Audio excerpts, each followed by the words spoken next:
Hello friends, आप सब कैसे हो। Good evening. मेरी हिंदी वीडियो में आपका स्वागत है। आप जल्दी मेरी हिंदी की वीडियो से जुड़ने का प्रयास करें और अपने दोस्तों को भी हिंदी की वीडियो को शेयर करें और हमें लाइक करें, सपोर्ट्स करें, सब्सक्राइब करें और फॉलो करें और कमेंट भी ज़रूर करें।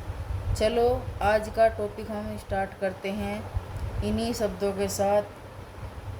अगर आपको मेरी वीडियो अच्छी लगती हो तो हमें सपोर्ट और कमेंट ज़रूर करें। चलिए आगे की वीडियो देखते हैं। आज का हमारा टॉपिक है परसर्ग किसे कहते हैं या परसर्ग की परिभाषा। परसर्ग ये होते क्या हैं तो हम देखते हैं। परसर्ग वे होते हैं जिनको हम संस्कृत में विभक्ति के नाम से जानते हैं। जब तक हमारे वाक्य में परसर्ग या विभक्तियों का यूज नहीं होता तब तक हमारा सेंटेंस पूरा नहीं हो सकता। हर हाल में हमें विभक्तियों और परसर्ग की ज़रूरत पड़ती ही है। ठीक है, तो शुरू करते हैं। परसर्ग क्या होता है या किसे परसर्ग हम कहते हैं। वाक्य में संज्ञा सर्वनाम के कारकीय संबंध को प्रकट करने के लिए करने वाले चिन्हों को परसर्ग कहते हैं। यानी कि संबंध को प्रकट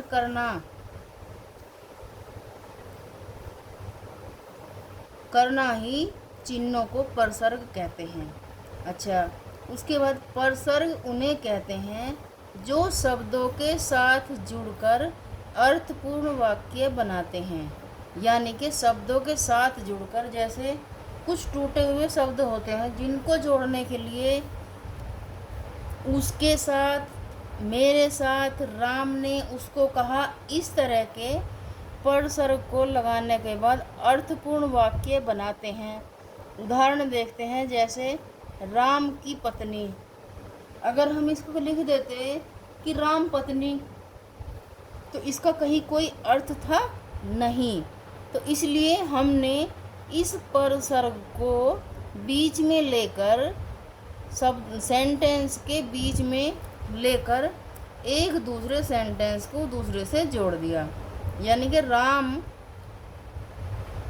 राम को राम की पत्नी के साथ जोड़ दिया। ठीक है, राम की पत्नी वैसे तो कौन थी? सीता थी, लेकिन हमें उस बात से कोई मतलब नहीं है। हमें तो ये है कि कैसे हमारा वाक्य के बीच में संज्ञा के बाद हमारा परसर्ग का यूज होता है। जैसे राम की पत्नी। अगला देखते हैं, कलम से। भाई अगर हमसे कोई कहे कि ले उंगली से हमें ये शब्द लिख के दिखाओ, क्योंकि उंगली में हमारी शाई नहीं है। उंगली एक ठोस है, उसमें से कटने के बाद ही खून निकलता है। उससे पहले अगर हम ऐसे घुमाने लगेंगे तो हमारा कोरा पेज ही रह जाएगा, लेकिन कुछ नहीं लिखा जाएगा। तो हमसे किसी ने कहा ले कलम से ज़रा ये हमारा पत्र लिख दे, तो किससे लिखा पत्र? उसने पत्र लिखा कलम से। ठीक है, अगला देखते हैं, उसके लिए। यानी कि मैंने दूध बनाया था, किसके लिए? उसके लिए। उसी प्रकार घर में मेहमान आ चुके हैं और पेड़ पर बिल्ली चढ़ गई है। छत पर बिल्ली चढ़ गई है, छत से बिल्ली कूद गई है। इन शब्दों के जुड़ने पर हमारा सेंटेंस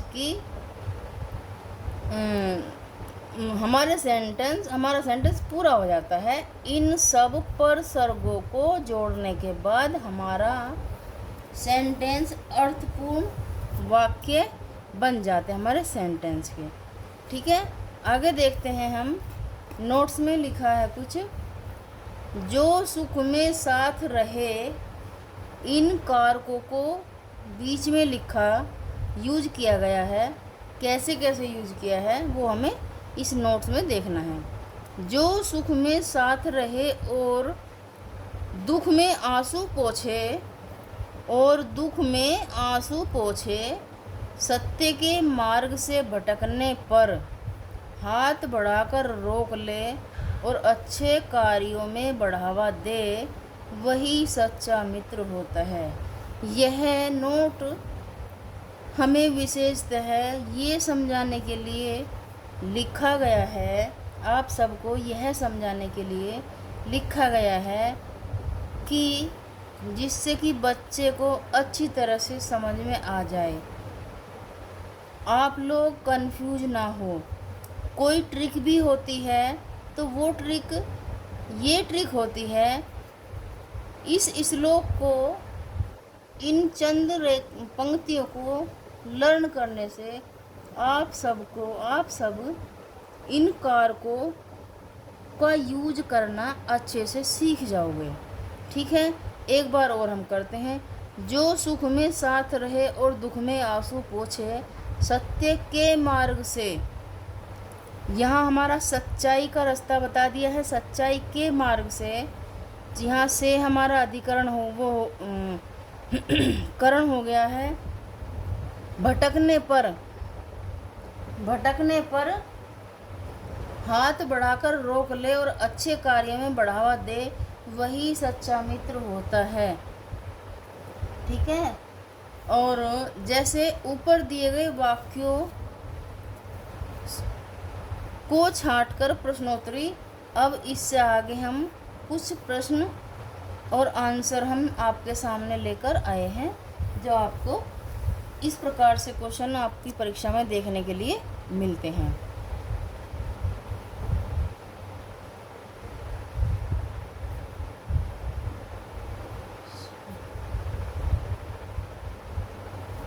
तो यह हमारा मार्ग से भटकने पर हाथ बढ़ाकर रोक ले और अच्छे कार्य में बढ़ावा दे, वही सच्चा मित्र है। तो वहाँ हमें सत्य के रास्ते पे बता दिया है, सत्य के रास्ते बता दिया है, और मार्ग से, जिससे हम अपने कर्मों से अलग ना हो, इसलिए भटकने पर हाथ बढ़ाकर जो हमें रोक ले, मार्ग से भटकने पर हाथ बढ़ाकर हमें रोक ले, अच्छे कार्य में बढ़ावा दे, वही सच्चा मित्र होता है।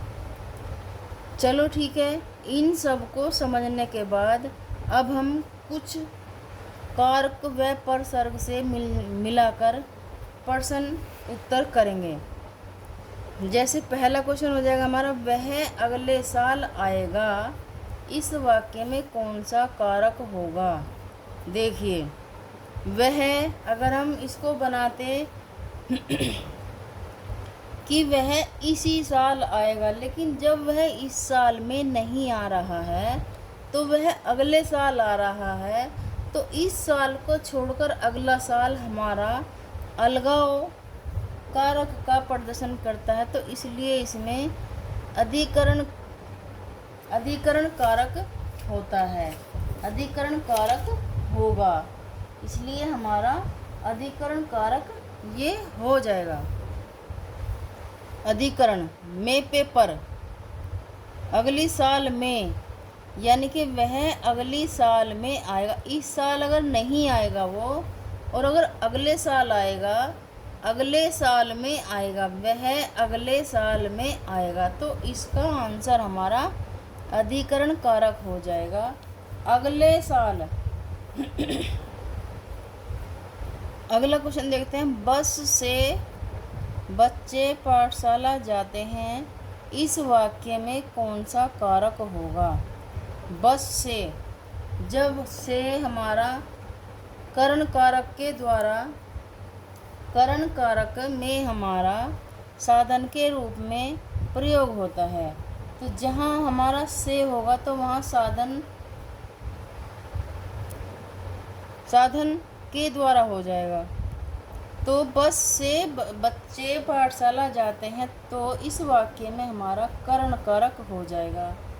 इसी प्रकार के क्वेश्चन हमें परीक्षा में देखने के लिए मिलते हैं। अगर आपको मेरी वीडियो अच्छी लगे तो हमें लाइक, कमेंट, सब्सक्राइब और फॉलो ज़रूर करें। अगला क्वेश्चन देखते हैं। कर्ता कारक का परसर्ग क्या होता है? कर्ता कारक का परसर्ग क्या होता है? जैसे अब हम इसको स्ट्रिक में पढ़ें, कर्ता ने कर्म को करण से,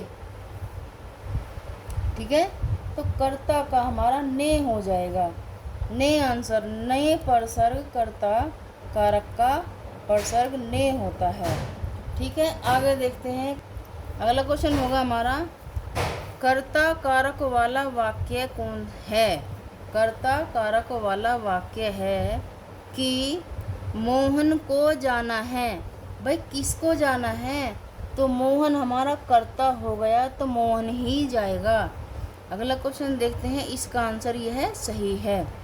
से के द्वारा किस कारक का परसर्ग है? ये दो हमारे परसर्ग हैं, यह किस कारक के परसर्ग होंगे? तो यह हमारे से के द्वारा, उससे के द्वारा, किसी के द्वारा किया गया काम, तो वह कर्ण कारक में आ जाएगा। अगला क्वेश्चन देखते हैं। वाक्य में जिस शब्द से क्रिया के संबंध का बोध होता है, जिस शब्द से क्रिया के संबंध का बोध होता है उसे क्या कहते हैं? वह भी हमारा कर्ण कारक हो जाएगा। इसका आंसर कर्ण कारक होगा। अगला क्वेश्चन देखते हैं। मैंने राधा के लिए कपड़े खरीदे। तो मैंने किसके लिए कपड़े खरीदे? जहाँ लिया हुआ, दिया हुआ, कुछ किया हुआ, तो वहाँ संप्रदान कारक का होना आवश्यक होता है। वह संप्रदान कारक हमारा हो जाएगा। ठीक है, लिया गया, दिया गया, किया हुआ, कराया हुआ, वह संप्रदान कारक के अंतर्गत आ जाएगा। यह संप्रदान कारक का चिन्ह है। संप्रदान कारक इस क्वेश्चन का आंसर है। अगला क्वेश्चन देखते हैं। उससे अच्छे तो आप हैं, में कारक पूछा है। उससे अच्छे यानी कि एक दूसरे से तुलना कर दी गई है कि मेरे से अच्छा, तो मेरे से अलग हो गया ना वो। अब मैं तो पहनती हूँ ब्लैक कलर का सूट, और मेरी छोटी बहन पहनती है ब्लू कलर का, रेड कलर का, तो वो मेरे से अच्छे कलर पहनती है, तो वो मेरे से अलग हो गई ना, तो वह अपादान कारक के अंतर्गत आता है। तो इसका आंसर भी अपादान कारक हो जाएगा। अगला क्वेश्चन देखते हैं हम। राम सीता से सुंदर है। राम सीता से सुंदर है, तो जब राम अधिक सुंदर हैं तो सीता से तो अधिक ही हैं, तो इसमें सीता से अलग कर दी गई उनकी सुंदरता को कि राम सीता से ज़्यादा सुंदर हैं। इसका आंसर भी अपादान कारक हो जाएगा। इसका आंसर भी अपादान कारक हो जाएगा। ठीक है, अगला क्वेश्चन देखते हैं। वह मुझसे अलग रहता है। अब देखिए इसमें वह मुझसे अलग रहता है। अपादान कारक में जब किसी चीज़ से अलगाव होता है तो वह अपादान कारक कहलाता है। तो इसका आंसर भी मुझसे अलग रहना का मतलब यही है कि यह अपादान कारक का आंसर है, अपादान कारक का क्वेश्चन है।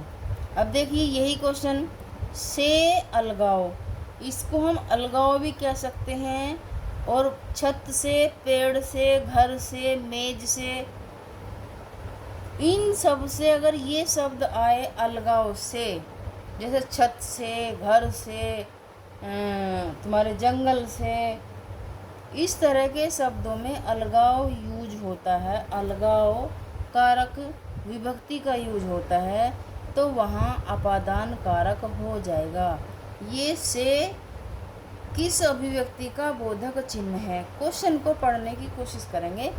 से अलगाव तो हमने आपको समझाने के लिए लिखा है, लेकिन यह किस विभक्ति का बोधक चिन्ह होगा? यह हमारा अपादान कारक विभक्ति का चिन्ह होगा। यह इसका सही आंसर है। आगे देखते हैं हम, अगला क्वेश्चन देखते हैं। अपादान कारक उत्तम पुरुष बहुवचन का रूप होगा क्या? उत्तम अपादान कारक का उत्तम पुरुष बहुवचन रूप क्या होगा? तो वह हमारा हमसे हो जाएगा। हमसे, उत्तम पुरुष का बहुवचन रूप हमसे होगा। ठीक है, अगला क्वेश्चन हमारा है, राम की गाय चरती है, इस वाक्य में कारक कौन सा है? तो राम की गाय चरती है, इस वाक्य में किसकी गाय है? गाय का संबंध किससे है? तो राम से है, तो इसका कारक भी संबंध कारक हो जाएगा। इसका आंसर संबंध कारक हो जाएगा। अगला क्वेश्चन देखते हैं हम, अगला क्वेश्चन देखते हैं। उस जगह एक सभा होने जा रही है, रेखांकित पद में कौन सा परसर्ग है? उस जगह एक सभा होने जा रही है, तो में पे पर, उस जगह में एक सभा होने जा रही है, उस बिल्डिंग में एक सभा होने जा रही है, तो इसका आंसर हमारा अधिकरण कारक हो जाएगा। अगला क्वेश्चन देखते हैं हम कि ठीक समय पर आ जाना में कारक है क्या? ठीक समय पर, तो इस क्वेश्चन में देखिए, ठीक समय, अगर यह है कि ठीक समय में, तो भी अधिकरण था। अब इन्होंने लिख दिया ठीक समय पर आ जाना, तो भी यह अधिकरण ही है। में पे पर, अगर ठीक समय पे आ जाना, तो यह भी हमारा अधिकरण है। इसी तरह यह अधिकरण कारक का आंसर हमारा सही हो जाएगा। अगला क्वेश्चन देखते हैं। अधिकरण कारक का परसर्ग क्या होता है? अधिकरण कारक का परसर्ग चिन्ह हमारे क्या होते हैं, जिनको देखकर हम पहचान कर लेंगे? तो में, अगर सेंटेंस में जैसे घर में बिल्ली है, तो यह भी हमारा अधिकरण का ही साइन है। पर भी हमारा अधिकरण का ही साइन चिन्ह है। और अगर मेज के ऊपर बैठी है, तो भी हमारा अधिकरण का चिन्ह है। और मेज पे बैठी है, कुर्सी पे बैठी है, तो भी हमारा अधिकरण का ही साइन है। तो इसमें परसर्ग ये चारों हैं। ठीक है, और पर मोस्ट हो, पर चिन्ह मोस्ट होता है। अगला क्वेश्चन देखते हैं। कुर्सी पर मास्टर जी बैठे हैं। देखिए, पर, इस वाक्य में कुर्सी शब्द किस कारक में है? कुर्सी पर। देखिए, कुर्सी पर क्वेश्चन को समझने या मतलब छांटने में 2 सेकंड आंख बंद करके सोचे कि ये हमने पढ़ा क्या था और क्या क्वेश्चन में एग्जाम हॉल में आ गया है। तो यह भी हमारा अधिकरण का कारक होगा। ठीक है, अब देखते हैं हम अगला क्वेश्चन, मोस्ट इम्पोर्टेंट। आचार्य किशोरीदास ने हिंदी में कितने कारक बताए हैं? किशोरीदास वाजपेयी जी ने कितने कारक बताए हैं? तो इनका आंसर हमारा 8 कारक हो जाएगा। यह हमारा सही आंसर है। ठीक है, अगला क्वेश्चन देखते हैं। को हो गया और से हो गया, किस कारक चिन्ह का बोध होता है? को परसर्ग और से परसर्ग किस कारक चिन्ह का बोध होता है? तो को से कर्ता ने कर्म को करण से, तो को कर्म कारक चिन्ह हो जाएगा। कर्म कारक के ये चिन्ह होते हैं जो को के से, तो यह हमारा कर्म कारक सही आंसर हो जाएगा। अगला देखते हैं हम, अगला क्वेश्चन इससे आगे।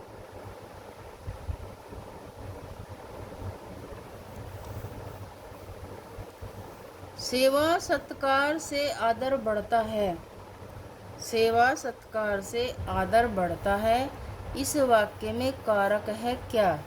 तो सेवा सत्कार से हमें चिन्ह दिखाई दे गया है। उसी तरह जैसे हमने चिन्ह को पहचान लिया है, ठीक उसी तरह इसका हम करण कारक आंसर कर देंगे। ठीक है, यही हमारा सही आंसर होगा। अगला क्वेश्चन देखते हैं। उसने छल से पराजित किया। छल से में कारक क्या है? तो छल से हमें जब दिखाई दे रहा है कि उसने जीता तो है नहीं, बल्कि उसने छल से हमें जीत लिया, उसको पराजित कर दिया, तो इसका हमारा आंसर करण कारक हो जाएगा। करण कारक ही इस क्वेश्चन का सही आंसर हो जाएगा। अगला क्वेश्चन देखते हैं। कानों सुनी बात पर यकीन मत करो। रेखांकित पद में कारक बताइए। पर, कानों सुनी बात पर यकीन मत करो। कानों सुनी बात पर यकीन मत करो। रेखांकित पद का कारक बताइए। इसमें हमारा यह करण कारक हो जाएगा।